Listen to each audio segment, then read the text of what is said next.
You're watching WGBS News Metropolis. And of course, one of the big events for Saturday evening, in fact, the entire weekend, is the Superman charity auction and, of course, the giving away of the George Awards. There are always interesting things at the auction, but this year was really incredible. A Smallville jacket, a Superman of Metropolis Awards signed by Kirk Allen and Jerry Siegel and Joe Shuster. Now, there are always a huge plethora of items, everything you can possibly think of, from posters to dining sets to comic books, notebooks, everything that you could just possibly imagine. But some of the more interesting items, of course, are the replicas from Smallville. But this was really neat. A life mask of George Reeves that was cast from the original life mask.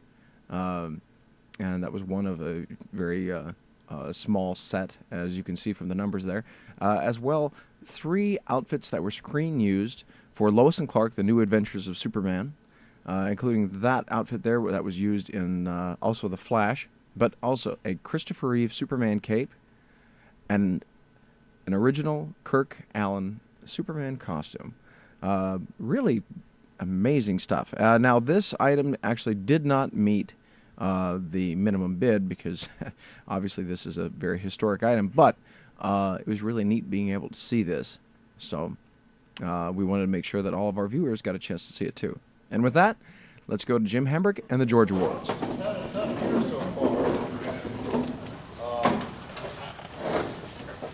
started out with a couple of twisters and blood that made national news, international news. And it just goes to show, I mean, it can happen to anybody. There's been so many things going on with the weather lately. I'm sure a lot of the states that you all are from have come here from everywhere else but here. And it certainly gives us a lot of food for thought and a lot to think about. If you take into consideration, why heroes were created in the first place, take Superman for instance. During the Depression, Jerry Siegel and Joe Shuster, who are finally getting acknowledged here in Metropolis on a permanent basis with the Walk of Heroes. Thank you, Stephen Kirk. I'd like to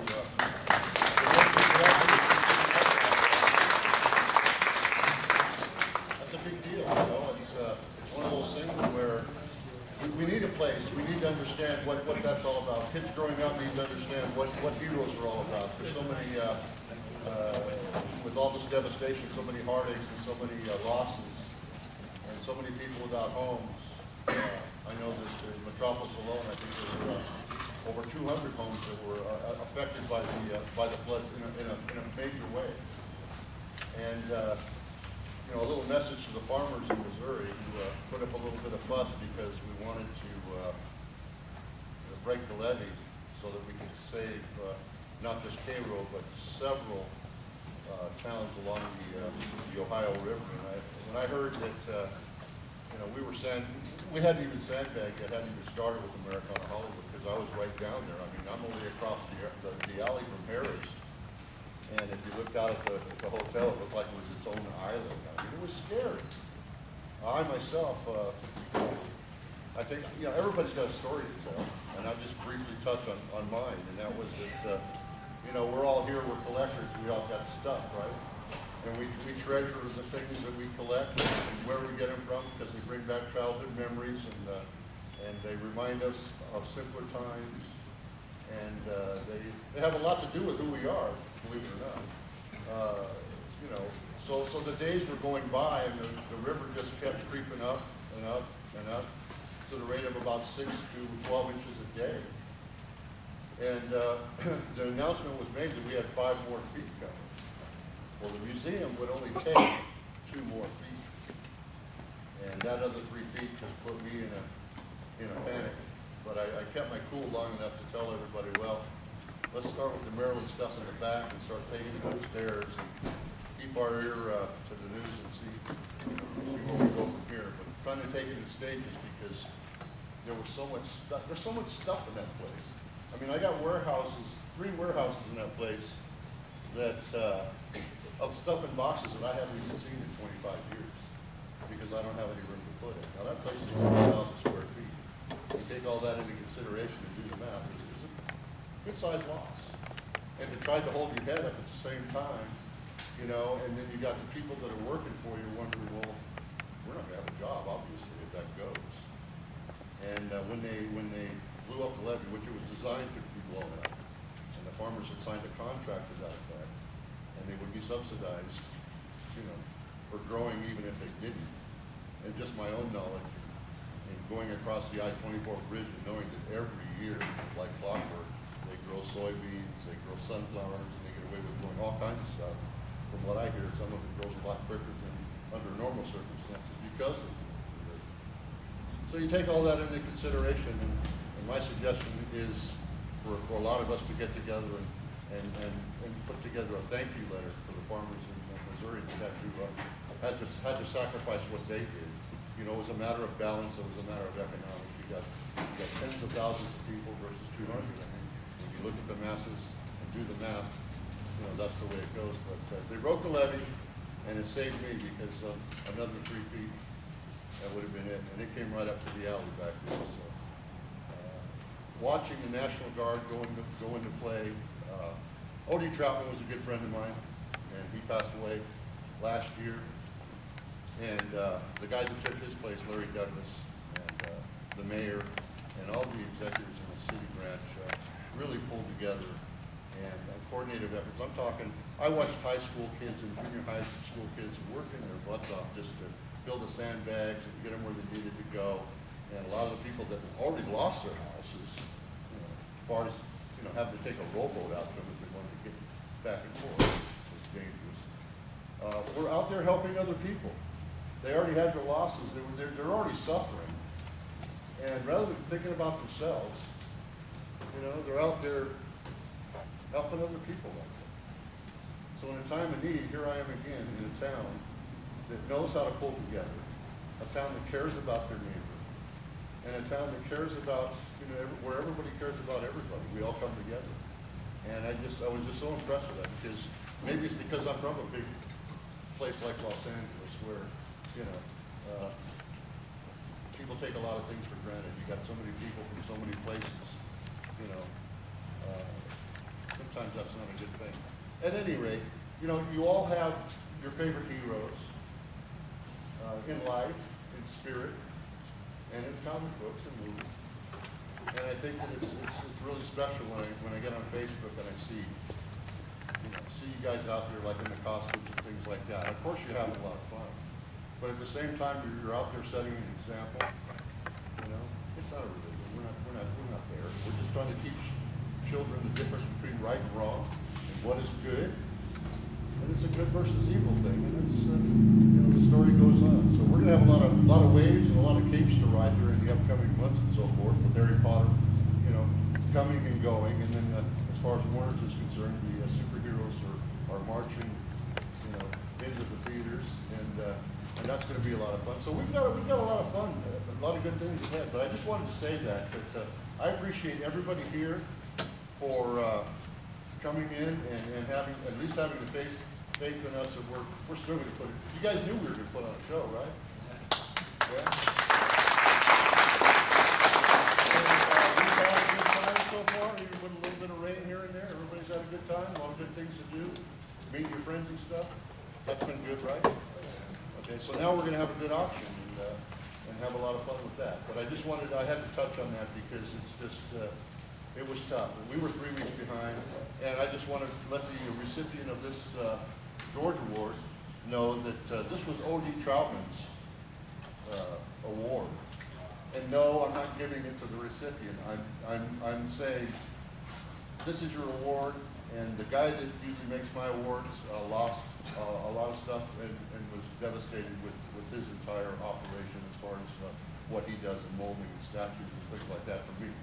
So to the recipient, I will hand this to you, but you got to give it back, and then we'll mail you yours as soon as we're done with that. I apologize for that, but in the midst of being so far behind, we just there were some corners that just had to be cut. And again, we're here because the Baymont got 2 feet of water. I'm here, and we got this thing going because of not just people here in town, but people that come here from everywhere else to help, again. And I'd just like to say, make sure that you get their names, because we're going to give gift certificates to the museum on anybody that helped. Give them gift certificates for that, okay? So I'm going to make this one short. This is to be special this year.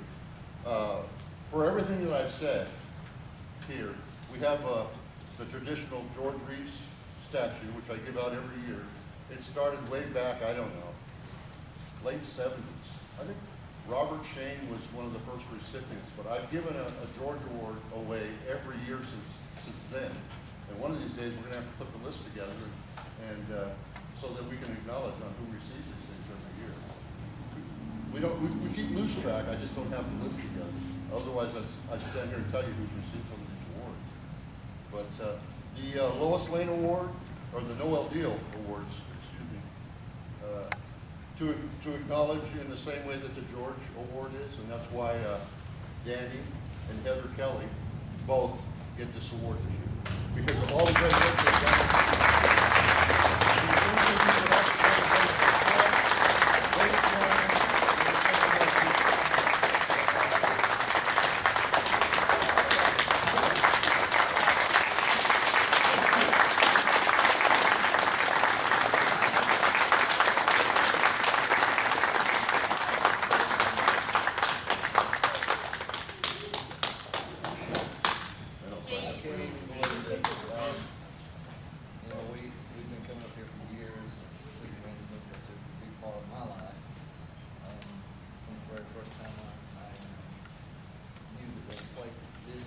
What do you do for a living? I used to be a policeman, you know, I work for Ford Motor Company, so, yeah. But, you know, I read about that there was a place called Metropolis, and I said, I gotta go there, so, you know, I'm sitting in a museum, and so I started coming here, and, haven't quit yet, you know, every year we're here, and, this is just unbelievable to me to be able to do something like this.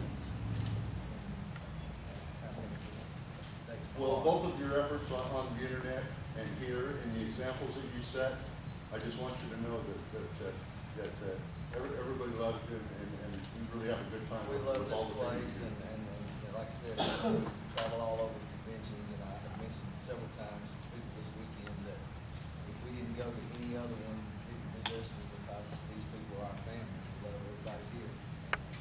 Yeah.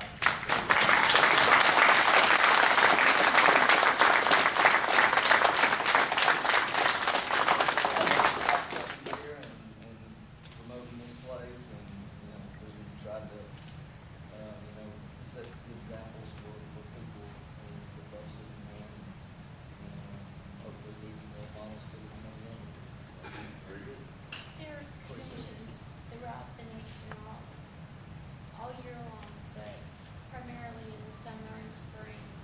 But this is the only one in the world that is dedicated to families. This is a family oriented. So when I hold the babies and I gotta give them back, it's hard. I have the past years, I have watched the same families come over and over again, because this is a beautiful place and they love us all. And I've watched them grow up, and it's just amazing. And I cannot believe this. Thank you so much. Thanks again.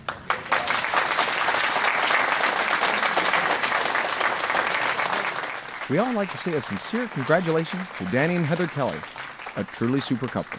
This is Clark Kent, WGBS-TV News, signing off. The WGBS News is brought to you by Big Belly Burger, Soda Cola, The Daily Planet, and the Superman homepage. You've been watching WGBS-TV. This concludes our broadcast day.